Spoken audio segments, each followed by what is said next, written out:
puede el pueblo colombiano entonces aceptar que un dignatario de esta corporación hable como cualquier ciudadano desinformado. Doctora, la UPC no es insuficiente. Esa es la propaganda de las EPS. Ese es el problema de la izquierda y de este gobierno, que se gobernaron y quisieron ganar a punta de disfraces, de discursos, pero cuando llegaron allá hicieron todo lo peor de lo que los colombianos ya estábamos cansados. Esto sí es la versión 2.0 de los peores males. Eso es lo que ha representado la izquierda. Si tienes 3.2 millones de hectáreas donde no hay oponente, porque el oponente es un bandido y un despojador, que esos son los que están ustedes protegiendo allá, no los derechos. ¿Por qué negar? Bueno, entre otras cosas, hay que cualificar el Congreso de la República.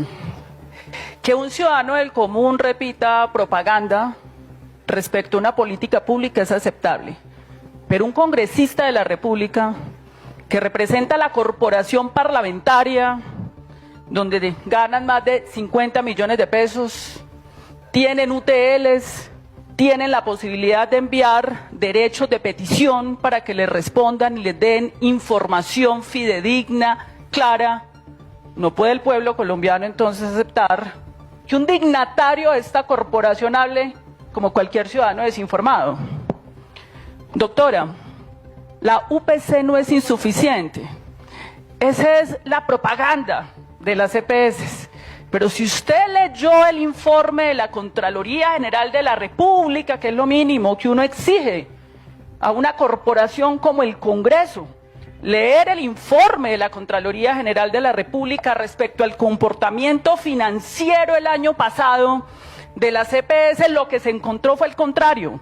Fue más la plata que se le entregó a las EPS que lo que las propias EPS reportaron que habían gastado. Informe de la Contraloría General de la República. 2.8 billones de pesos de más. Corte Constitucional hizo un requerimiento al Gobierno Nacional para instaurar mesas técnicas para poder establecer la realidad del dicho propagandístico, que lo podemos aceptar en la calle, pero no en una institución que uno espera que sea seria, de que había insuficiencia en la UPC. Y fíjense ustedes que lo que se encontró, que repitió el Contralor, es que había mala administración de los recursos públicos de los colombianos, porque están cobrando, hay sobrecostos de medicamentos. Hay un informe reciente del ADRES que deben tener allá en el Congreso, por favor. Entonces, ¿cómo es que estamos dando los debates?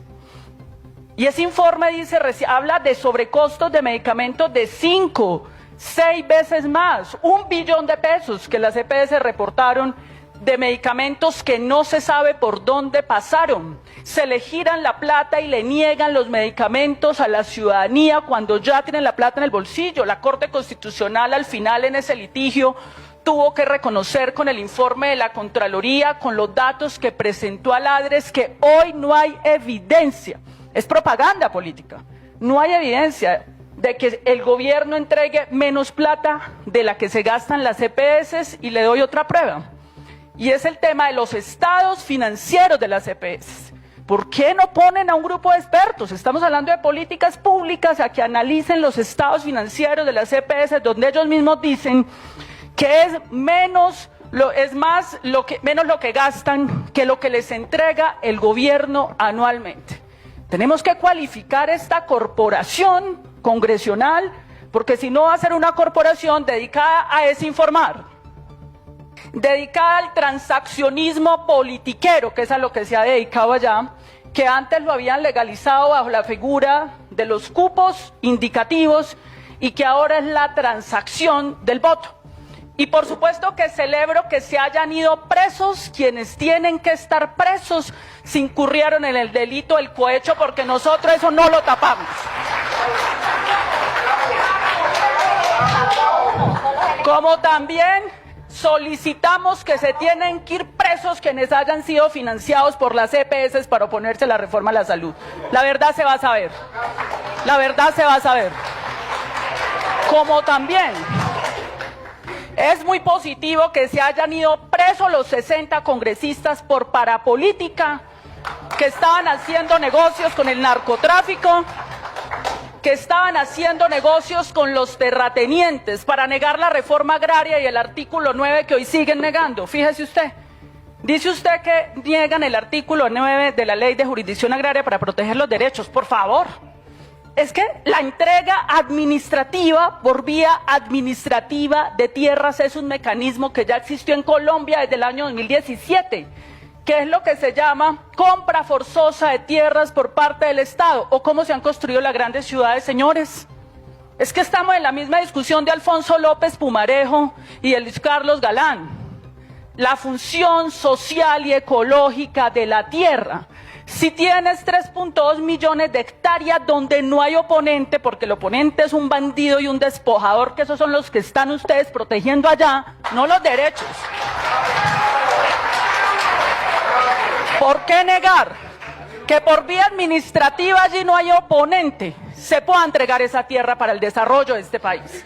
Para calmar el hambre, para sembrar el maíz, el frijol en un país que está importando 14 millones de toneladas de alimentos que podríamos producir en Colombia en una de las líneas de desarrollo industrial más importantes. Es atrasar al país por defender bandidos, despojadores, que es lo que están haciendo allá. Por eso hay que cambiar ese Congreso, hay que cambiar esas mayorías y el pueblo colombiano tiene que entender que si no se cambia ese Congreso, si sigue llegando gente a defender negocios de EPS, despojos de terratenientes, no va a cambiar Colombia. Esta es la Gracias, doctora Corcho. Y sacudo las certezas de quienes creen que las decisiones de la nación Por favor, pueden seguir aplazándose. Un auditorio lleno, respirando tensión contenida, mientras una pregunta atraviesa la discusión como una herida abierta. El país entero se vuelve